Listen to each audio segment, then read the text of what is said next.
So I just want to clarify a few things with another video here on these retracts. One question that I was asked was why to grind off the these humps on the side of the retracts. And basically the only reason why you want to do that is just so the side plates fit flush right along the side of the retracts here. Oops. So you can see, I can zoom in here. With this one here, this is the one that's ground off. And you could actually probably take that nut right out of there if you wanted to. But basically I just ground the hump down and then notched in the sides on both sides there. I don't know if you can see that or not. But basically you just want it to fit flush on along here on the side of the retract. So that's why I ground those down. And then this was the other one there. So just to make this little dish right here, and then grind off this hump right here.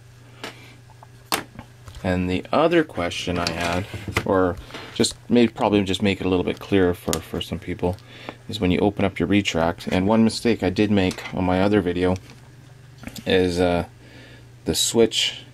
These two switches, as I said before, they're on off, and they're not. They're just off switches.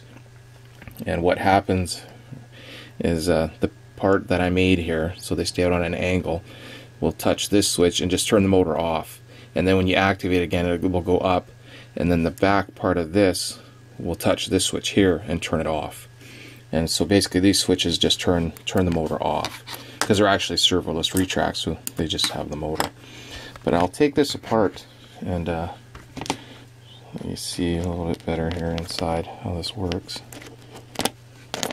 If you take that out, and slide that back in there, this is basically just your worm gear here that this travels back and forth. The motor activates these gears, and actually the other part, I'll change my light here a little bit, is what I meant before. When you drill out these holes, you can actually see how close it is to that bearing, and it's really close. So you really want to be careful when you drill that out that you don't mess up where this bearing's going to sit. But if I take this out, there's a couple gears in there or whatever, but basically this one sits on top. So if you take it off this side, I guess, and we just pop that little bugger out of there. So you can see that is basically just your worm gear there. And what I did is built that little gray part there out of JB weld. And all I did was take some tape and put it over the threads, and then just took some blue clay, which I can see little bits of it there still, and then just built it up and made a little box basically, and then just made it poured some JB weld out in there and just sanded down and got the length that I wanted to keep the angle of the retracts out. But as far as the worm gear, basically that's it right there.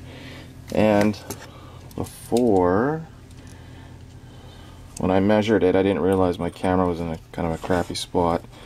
So basically, to get the 7.9 is what I have, is basically that distance right there. So that's the 7.9 millimeters is that distance from the back of the little plate to where I had it ground flush there. So other than that, I've been sick and with work and whatever, I haven't had a whole lot of time to work on it. I got my new motor mounts, so I put those on, and then I got my SunnySky, what are they, 1408 600 kV motors. The lighting's horrible. So, but once I get more time, and then with the holidays coming, it's just a slow process for me. I got too much on the go. But hopefully that helps you out with the retracts. And like I say, it's not a big deal. It's once you get in there, it's no big thing. So if you do have any questions, feel free to post something, and I will try to get back to you as soon as I can. Alright, thanks a lot.